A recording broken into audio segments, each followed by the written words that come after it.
Donc IDEA, elle va parler en français pour le moment. IDEA, elle va présenter l'enjeu de la lutte contre le racisme dans un certain nombre de pays d'Europe. Merci Samuel. Les hommes naissent et demeurent libres et égaux en droit. C'est ainsi que s'ouvre la Déclaration des droits de l'homme et du citoyen de 1789. Celle-ci institue ainsi l'égalité et la liberté comme deux principes fondamentaux de l'organisation sociale.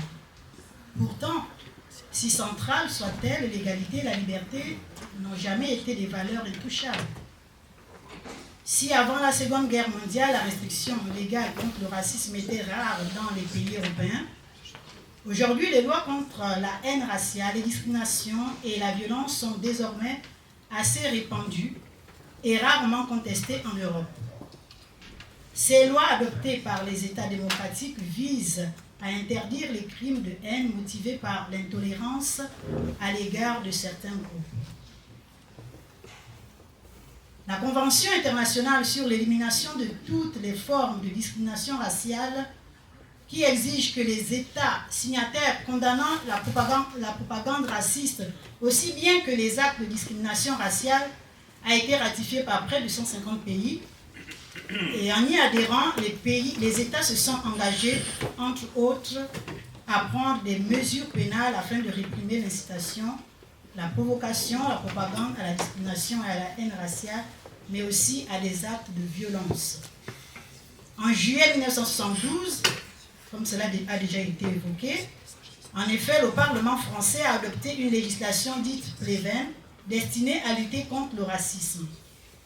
Cette loi, qui prend sa source dans la Convention internationale sur l'élimination de toutes les formes de discrimination, comporte des dispositions pénales et civiles contre les propos à caractère raciste et contre la discrimination raciale, adoptée en 1965 par l'Assemblée générale des Nations unies. La diffamation et la haine raciale, aussi bien que l'incitation à la violence et à la haine raciale, sont interdites. Cette loi met la législation française en conformité avec la Convention internationale sur l'élimination de toutes les formes de discrimination raciale et constitue la première grande loi contre le racisme et la discrimination. Depuis cette date, le racisme n'est plus une simple opinion en France. Son expression en public ou non est devenue un délit puni par des peines qui vont de l'amende à la prison. Par ailleurs, cette loi ne se limite pas à la diffamation et à l'incitation à la haine, mais punit aussi les discriminations raciales dans les domaines du travail ou du logement, tout comme les injures. Elle permet encore de dissoudre des groupes incitant à la haine raciale. Et les associations antiracistes ont acquis le droit de porter plainte et de se constituer partie civile. C'est ainsi que dès avril 1973, la Ligue internationale contre le racisme et l'antisémitisme, représentée par Maître Robert Badinter et Gérard Rosenthal, obtiendra la première condamnation à la matière. Et l'action de la Maison des Potes auprès des victimes d'actes racistes ou de discrimination en tant que partie civile, menée par son président Samuel Thomas devant les tribunaux, n'est plus à démontrer. Et cela a brillamment été exposé jeudi par ma collègue Laurine Connard lors de son intervention. L'État italien n'est pas en reste face au phénomène grandissant des violences racistes et aux comportements discriminatoires, insuffisamment sanctionnés et qui ne cessent de prendre de l'ampleur dans l'Union européenne. Il a adopté la loi du 25 juin 1993, dite loi Mantino, en référence au nom du proposant de la loi, M. Nicola Mantino, qui exerçait à l'époque la fonction de ministre de l'Intérieur de la République italienne. Cette loi réglemente et sanctionne ainsi les phrases, les gestes, les actions et les slogans ayant pour objet l'incitation à la haine, à la violence et à la discrimination basée sur des critères de race, d'ethnie, de religion ou de nationalité, et puis également l'utilisation d'emblèmes ou des symboles. Elle trouve son origine dans le décret loi du 26 avril 1993, numéro 122, qui, après amendement, a été adopté comme loi. Il s'agit là du principal instrument législatif à la disposition des magistrats pour la répression des crimes et les incitations à la haine.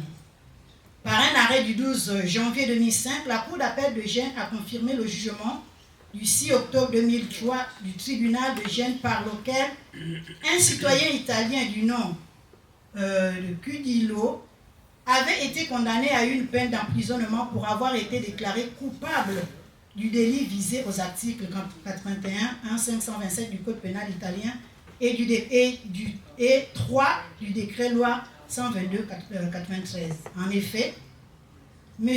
Cudillo, auteur des faits, s'est adressé publiquement à des personnes de confession musulmane en tentant plutôt d'ôter leur voile en s'exclamant « Nègre de merde, musulman de merde, faites-moi une fellation, vous qui faites des fellations aux autres. Faites-en une aussi à moi. » tout en exhibant et touchant son sexe sur la voie publique, et ce, en présence de plusieurs personnes, ainsi qu'en état de récidive légale pour avoir été condamné au cours des 5 années précédentes pour des faits similaires le 4 octobre 1998 à Gênes.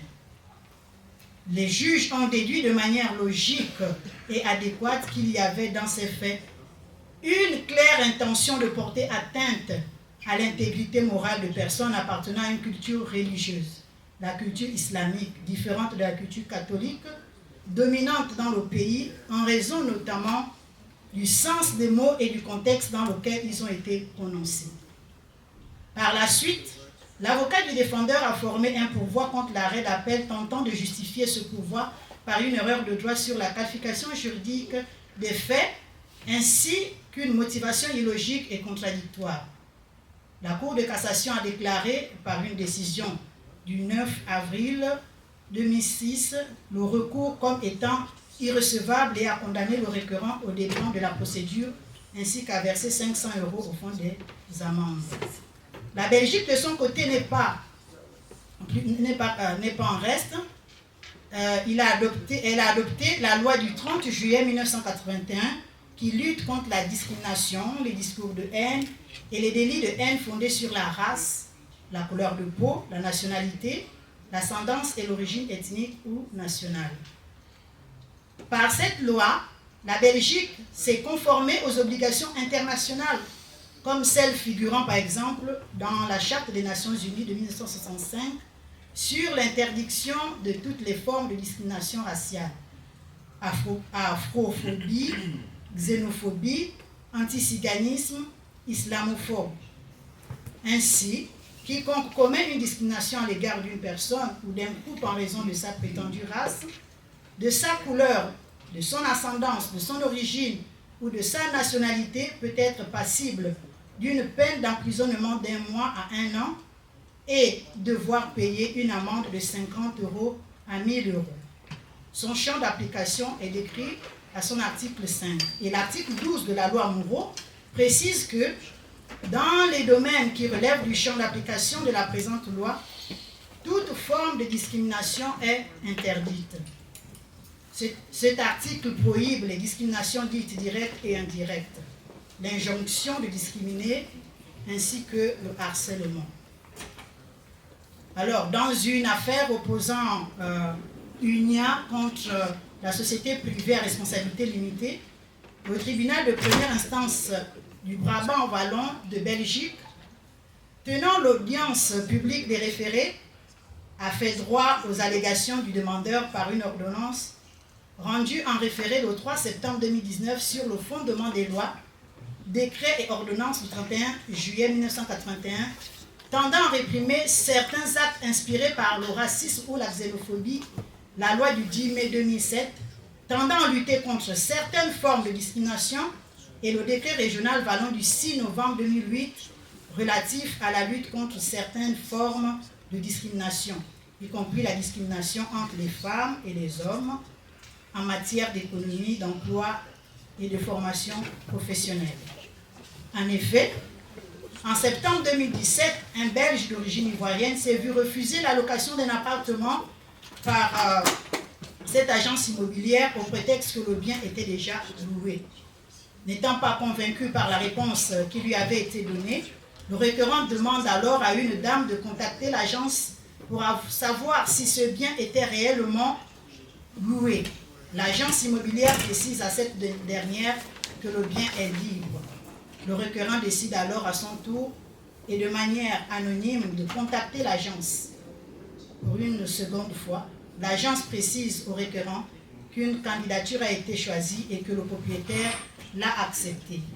Et bien entendu, tout ceci avait été enregistré. Sur ces faits, le tribunal a considéré que le requérant a fait l'objet d'une discrimination directe commise par l'agence immobilière sur la base de sa couleur de peau et ou de son origine. Le 20 septembre 2020, la Cour d'appel de Bruxelles confirme la condamnation rendue par le tribunal de première instance du Brabant-Wallon de Belgique. Au regard de ce qui précède, il ressort que la France, l'Italie et la Belgique ont adopté des lois qui prohibent et punissent la haine et les discriminations raciales. En France, la loi Pleven a introduit de nouvelles notions pour réprimer la discrimination et le racisme, avec notamment le délit de provocation à la discrimination, à la haine ou à la violence à l'égard d'une personne ou d'un groupe de personnes en raison de leur origine ou de leur appartenance à une ethnie, une nation, une race ou une religion. Et je n'ai plus assez de temps, je vais passer directement à ma conclusion. La thématique de cette table ronde est abordée sous forme de questions. 50 ans, je lis, 50 ans après la loi Pleven, comment faire aboutir l'action judiciaire contre le racisme, l'antisémitisme et les discriminations, crimes, violences, dégradations, injures, incitation à la haine, discrimination, fichage ethno-racial, etc. Question à laquelle les intervenants qui m'ont précédé dans la prise de parole ont commencé à apporter des éléments de réponse. Pour terminer, je vais citer Ursula von der Leyen, présidente de la Commission, dans son discours prononcé au Parlement européen le 17 juin 2020, qui a dit ceci: « Nous devons parler du racisme et nous devons agir. Il est toujours possible de changer le cours des choses s'il y a la volonté de le dire. Je suis heureuse de vivre dans une société qui condamne le racisme. Mais nous ne devrons pas nous arrêter là. La devise de notre Union européenne est « Unis dans la diversité ». Notre mission est de nous montrer à la hauteur de notre devise et de lui donner tout son sens. Merci.